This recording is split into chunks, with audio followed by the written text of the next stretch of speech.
શહેરો નગરપાલિકા મહાનગરપાલિકાના બાબુઓ પદાધિકારીઓ મળીને રૂપિયાનું કેવી ધૂળધાણી કરે છે એના 2-3 ઉદાહરણ આપણા જ ગુજરાતના સૌથી મોટા શહેર સ્માર્ટ સિટી અમદાવાદના રજૂ કરી રહ્યો છું આપ તમામ સમક્ષ. તમે નક્કી કરજો કે આ બધાનો વેરો ભરાય કે નહીં, જવાબ કેમ નહીં માગવાનો. અમદાવાદમાં ટ્રાફિકની સમસ્યા છે, જબરજસ્ત સમસ્યા. એને ધ્યાનમાં રાખી અમદાવાદ મહાનગરપાલિકાએ અનેક ઠેકાણે પે એન્ડ પાર્ક બનાવવા જ જોઈએ. પ્રોપર પાર્કિંગ કરવું એ આપણી જવાબદારી છે. પે એન્ડ પાર્કની અંદર પાર્ક કરવું એ પણ આપણી જવાબદારી છે.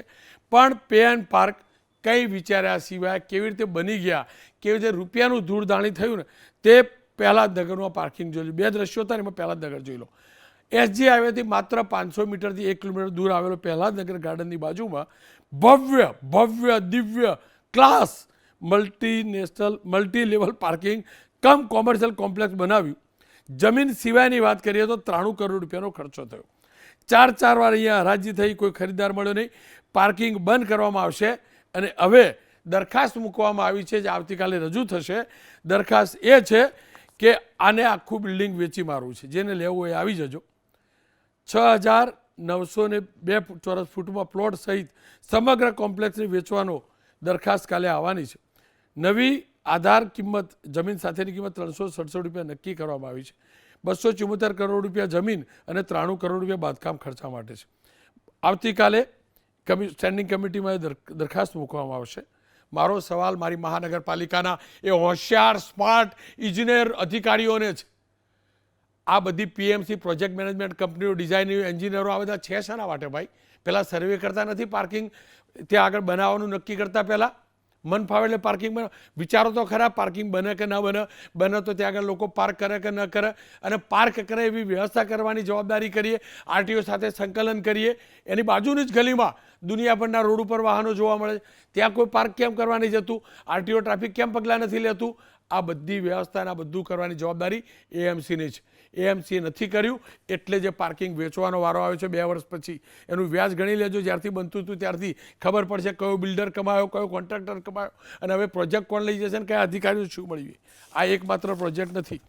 એની બાજુમાં જ શાક માર્કેટ આવેલું છે. 2 કરોડ રૂપિયાના ખર્ચે વેજીટેબલ માર્કેટ બનાવ્યું ગલીમાં. 2 કરોડ રૂપિયાની ફાળવણી કરી જોન દીઠ 3 વેજીટેબલ માર્કેટ બનાવ્યા. આ માર્કેટ શરૂ થયું ને મારી ઓફિસની બાજુમાં જ છે. મેં 4-5 જણાને બેસતા જોયા, ત્યારબાદ આજ સુધી કોઈને જોયા નથી. આ ખંડેર થવાનું છે. આ ખંડેર થવાની છે ઇમારત. આ ખંડેર થવાની છે. આ રૂપિયાનું ધૂળધાણી થવાનું છે. એએમસીનો કોઈ પણ કોર્પોરેટર અધિકારી આપણો તો લખી રાખજે સોનાના કાગળિયા ઉપર ભાઈ, આ મારા રૂપિયાનું ધૂળધાણી છે. આવું જ અહીંયા આપણો સૌથી સારામાં સારો રોડ સિંધુભવન રોડ, એવું ત્યાંનું પાર્કિંગ પણ જોજો, એની હાલત પણ જોજો. 5 સ્ટાર હોટલ બનાવી હોય ને એવું બનાવી દેવાનું. અને હકીકત એ છે સ્થાનિક લોકોને વિશ્વાસમાં નથી લેવામાં આવતા.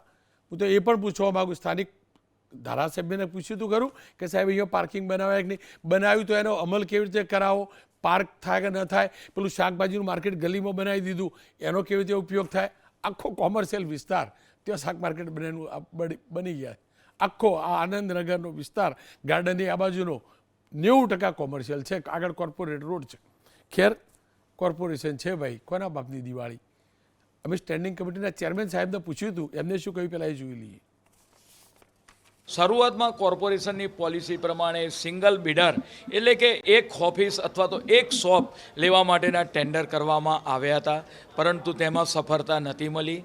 ત્યાર પછી આપણે વાત કરીએ કે આખો ગ્રાઉન્ડ ફ્લોર એનો જો ઉપયોગ કરવો હોય અને એ રીતે એના પણ ટેન્ડર કરવામાં આવ્યા, પરંતુ એની અંદર પણ કોઈ પણ બિડરો દ્વારા રસ રાખવામાં આવ્યો નહોતો. 30ની અંદર 2030ની અંદર કોમનવેલ્થ ગેમ, 2036ની અંદર આપણે વાત કરીએ કે ઓલિમ્પિક. તો જે રીતે આપણે વાત કરીએ કે પાર્કિંગ સાથે આગામી સમયમાં બિઝનેસ થઈ શકે એ માટે આખું જો કોઈ બિડર મળે તો એના માટે હાલમાં પ્રહલાદનગર મલ્ટી લેવલ પાર્કિંગને વેચાણ માટે સ્ટેન્ડિંગ કમિટીમાં એપ્રુવલ માટે મૂકવામાં આવી છે. આ જ મુદ્દે ચર્ચા કરવા માટે ડૉક્ટર હિરેન બેનકર કોંગ્રેસના નેતા પ્રવક્તા છે. અનુરીતસિંહ ઝાલા રેવન્યુ કમિટી ચેરમેન છે એએમસીની. ઝાલા સાહેબ, આપ તો રેવન્યુને સારી રીતે જાણો છો. આવી કેમ હાલત? કોનું પાપ છે વિચાર્યા વગર આ પ્રકારે પાર્કિંગ બનાવવા? કોનું પાપ છે પાર્કિંગ ઓપરેટ નથી થતું? કોનું પાપ છે ગલીમાં શાક માર્કેટ બન્યું 2.5 કરોડના ખર્ચે આજ સુધી ચાલુ નથી થયું? અને જો આ ત્રેવડ ના હોય ને તો તમારા અધિકારીઓને કહેજો મારા નામથી અરજી કરવી હોય તો અરજી કરીને મને એફઆઈઆર નોંધાવી ન થાય તેવડ ના હોય ને તો બંધ કરા મારા રૂપિયાનું દૂરદાણી કરવાનું. કોનું પાપ છે આ મને કહી દો. વેચાશે મફતના ભાવે વેચાશે. પેલું શાક માર્કેટ સડી રહ્યું, સિંધુભવન રોડ ઉપરનું પાર્કિંગ કેમ નથી કરાવી શકતા? આ બધું કેમ નથી કરાવી શકતા મને સમજાવી દો. મારો કોઈ બીજો સવાલ નથી, તમારી જ વાત. હવે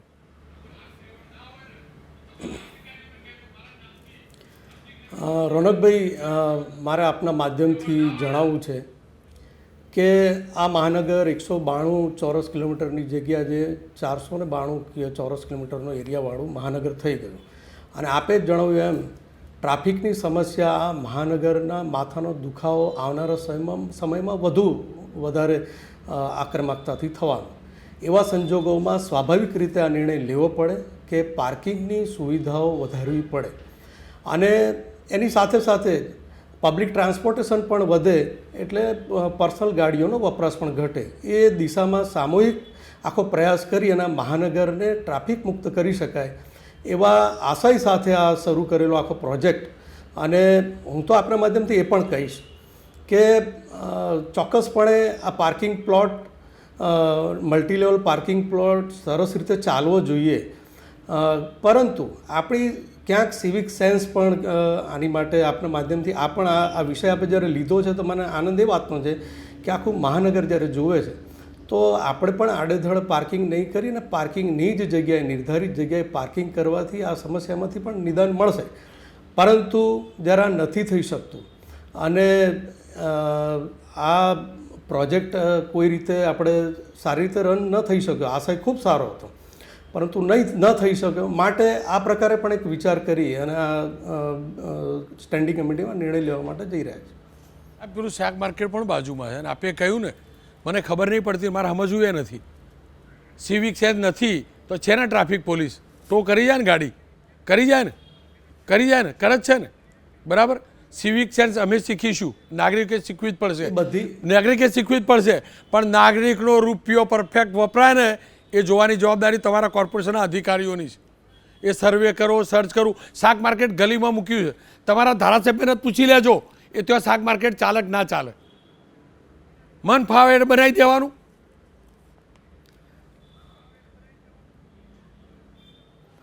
આપ જે જણાવો છો એ સંદર્ભે મારે કહેવું છે કે ચોક્કસ અમે અભ્યાસ કરાવતા જોઈએ છીએ અને એના માધ્યમથી જ નક્કી થતું હોય છે.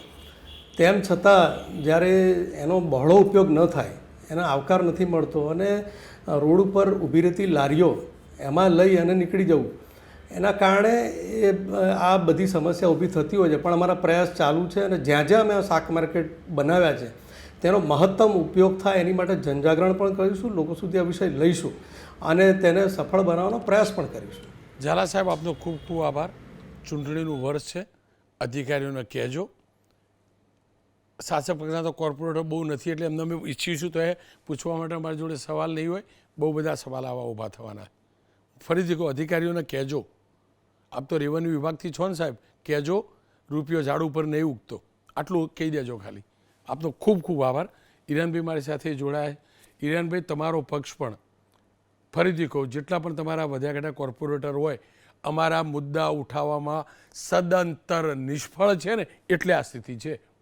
જેટલું ભાજપ જવાબદાર છે ને એના કરતાં 10 ગણા જવાબદાર તમે છો કે પ્રોપર અવાજ નથી ઉઠાવી શકતા.